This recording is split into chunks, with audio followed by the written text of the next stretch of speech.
Hello again, my friends, and welcome back to another session of my little Top Hat Tales storytelling blog, if you will. I understand the world is quite full of strife and dismay, and many people are not allowed to leave their homes today. So I hope that I can entertain you a little bit with my story this week. This week's story is called What Came of Picking Flowers. And of course, I will be telling the version that Andrew Lang wrote down in his Gray Fairy book. It's not that I don't have any other fairy books, it's that these seem to work well and are put together in such a way that to appeal to the broadest audiences based on where they're from. But I will be changing some of the settings on here, so hopefully people can make suggestions in the future. And now, what came of picking flowers? There once was a woman who had 3 daughters. She loved them all very much. And one day the eldest was walking in a water meadow when she saw a pink flower growing in the stream. She stopped to pick the flower, but her hand had scarcely touched it when she vanished altogether. The next morning, the second daughter went out into the meadow to see if she could find any traces of her lost sister. And as a branch of lovely roses lay trailing across her path, she bent down to move it away, and in so doing could not resist plucking one of those roses. In a moment she too had vanished. Wondering what had become of her 2 sisters, the youngest followed in their footsteps, and fell victim to a branch of delicious white jasmine.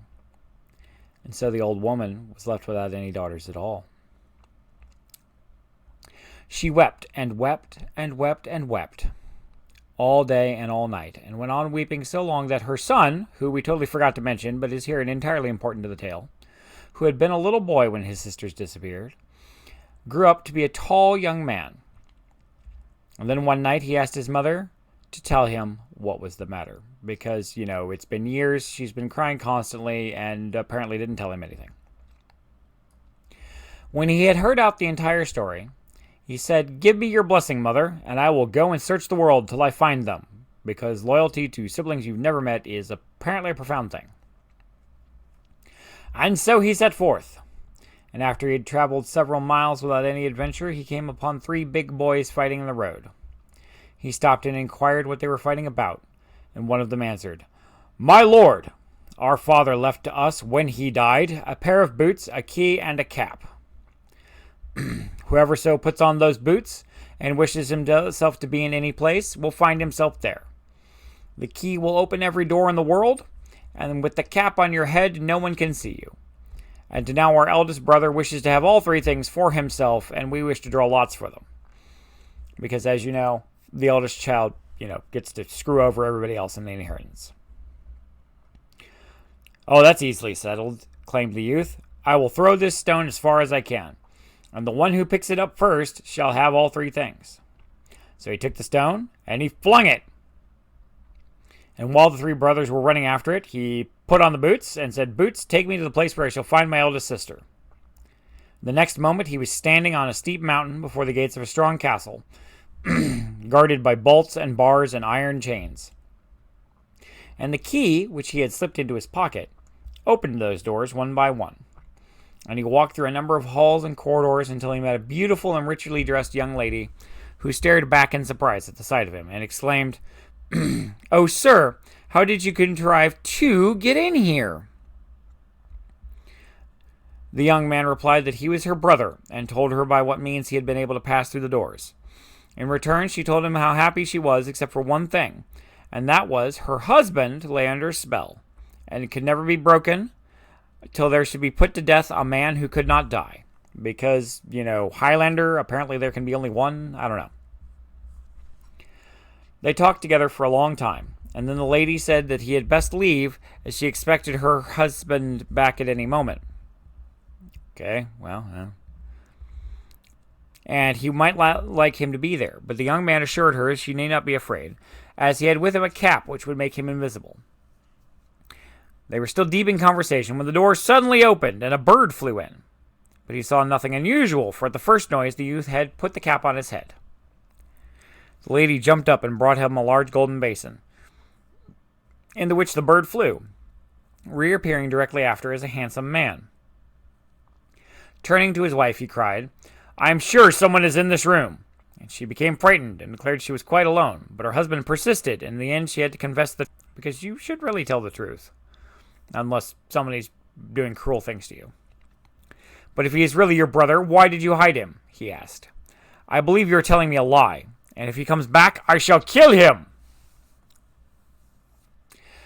At this, the youth took off his cap and came forward, and the husband saw that he was indeed so like his wife that he doubted his word no longer, and embraced his brother-in-law with delight. Drawing a feather from his bird's skin, he said, If you are in danger, cry, Come and help me, king of the birds, and everything will go well with you.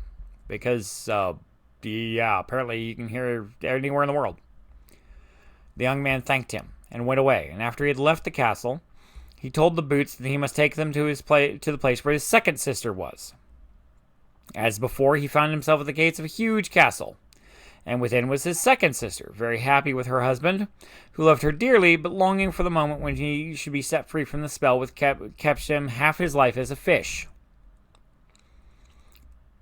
When he arrived and had been introduced by his wife to her brother, as her brother, the king welcomed him warmly and gave him a fish scale, saying, If you are in danger, call to me.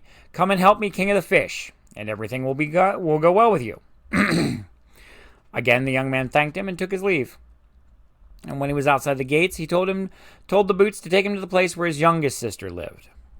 This time the boots took him to a dark cavern, with steps of iron leading up to it.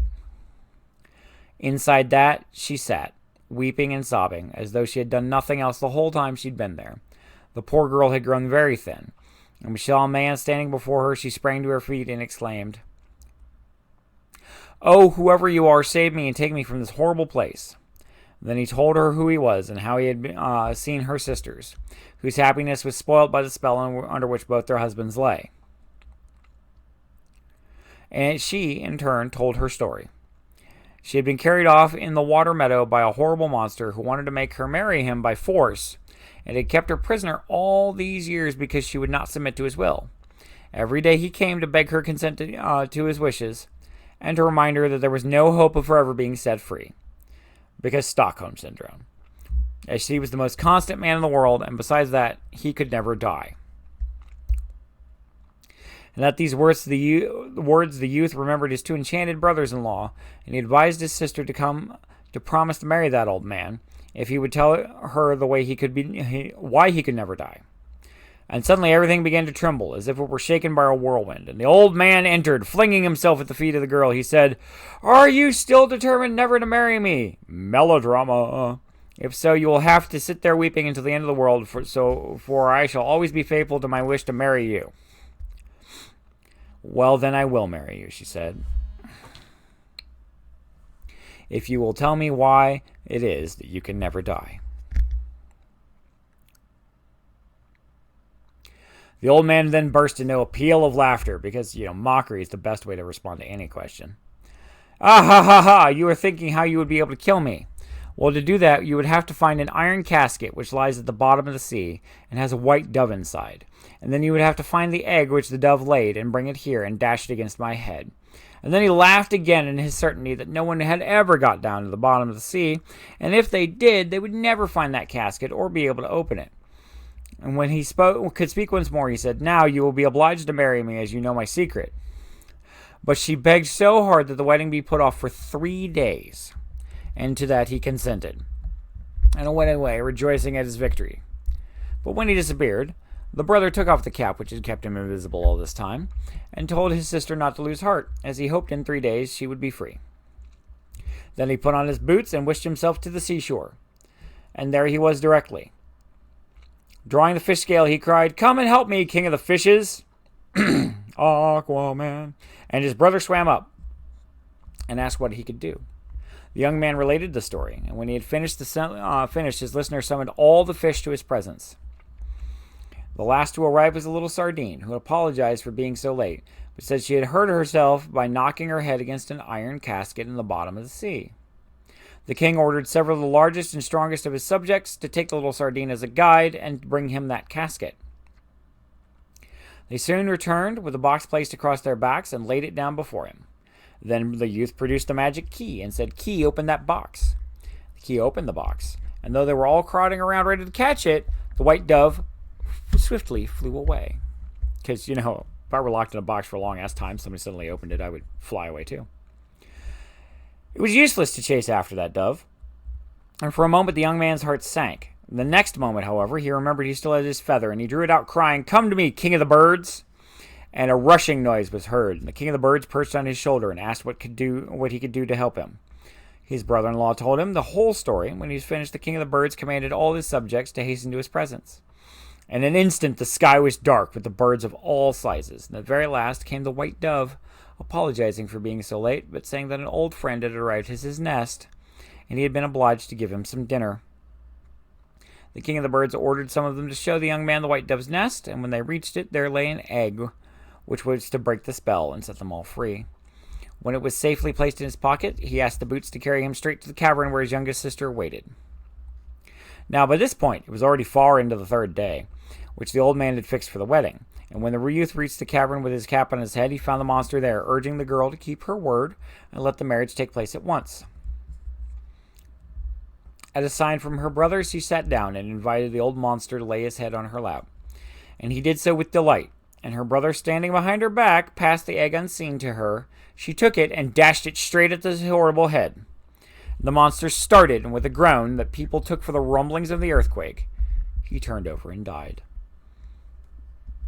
As the breath went out of his body, and the husbands of the two eldest daughters returned to their proper shapes, they then sent for their mother-in-law, whose sorrow was so unexpectedly turned into joy. And they had a great feast, and the youngest sister was rich to the end of her days with the treasures she found in the cave, collected by the monster. And this should go to show you, children, that, forcing someone to try and love you doesn't ever really work. And even though the two oldest sisters found their love in the princes that had taken them away, the youngest sister never gave her consent, as was her choice to do. And that's very important, because consent is vital in all things. I hope my story has entertained and lightened the load of the ongoing occasions in the world just a bit. I'm going to try and record some more stories going forward, but until then, I'll see you next time.